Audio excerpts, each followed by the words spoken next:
The employees at Heckert have experienced a lot in the past 25 years. Under communism, 4,300 people worked in what was then a state-owned machine tools factory. But German reunification in 1990 brought rapid change. A new beginning, privatization, bankruptcy, and another new beginning. Over the years, thousands of employees lost their jobs. Staff constantly feared for their livelihood. Heckert is now owned by a Swiss investor and business is looking up. Andreas Tilgner has seen it all. The design engineer has worked here for 30 years and has been a member of the company's works council for 15 of them.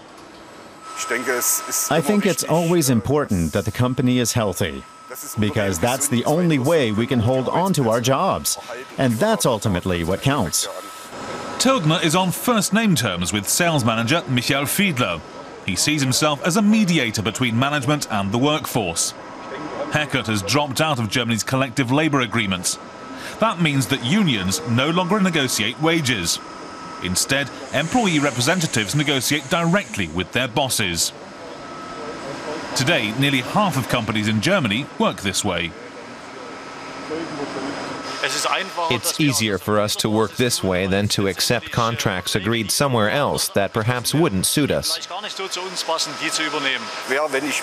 If we can't communicate directly with each other and solve the problems, then why should others be able to do it? No collective wage agreement. That usually means less take-home pay. And that rule of thumb also applies at Heckert.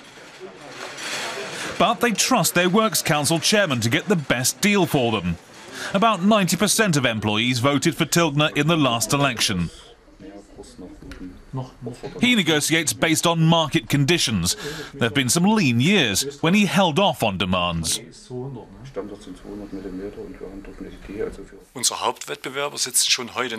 Our main competitors are no longer based in Italy or Spain today.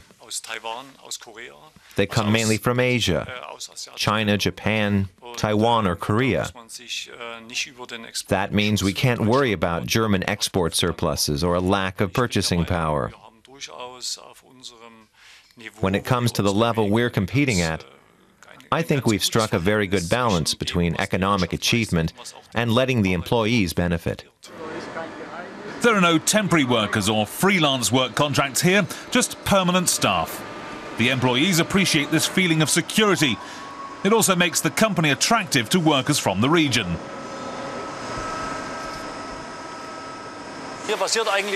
Most often, people ask me about interesting tasks, what the work climate is here, how teams work together, and such questions.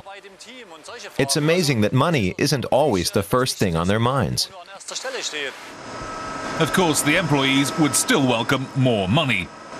Early next year, Tilgner will begin a new round of wage negotiations. But first, he'll take a close look at the company's finances to see how much more money he can extract for his colleagues. The majority would spend it. And if they saved it, it would only be because they're uncertain about the future. Uncertainty is exactly what Andreas Tilgner wants to avoid.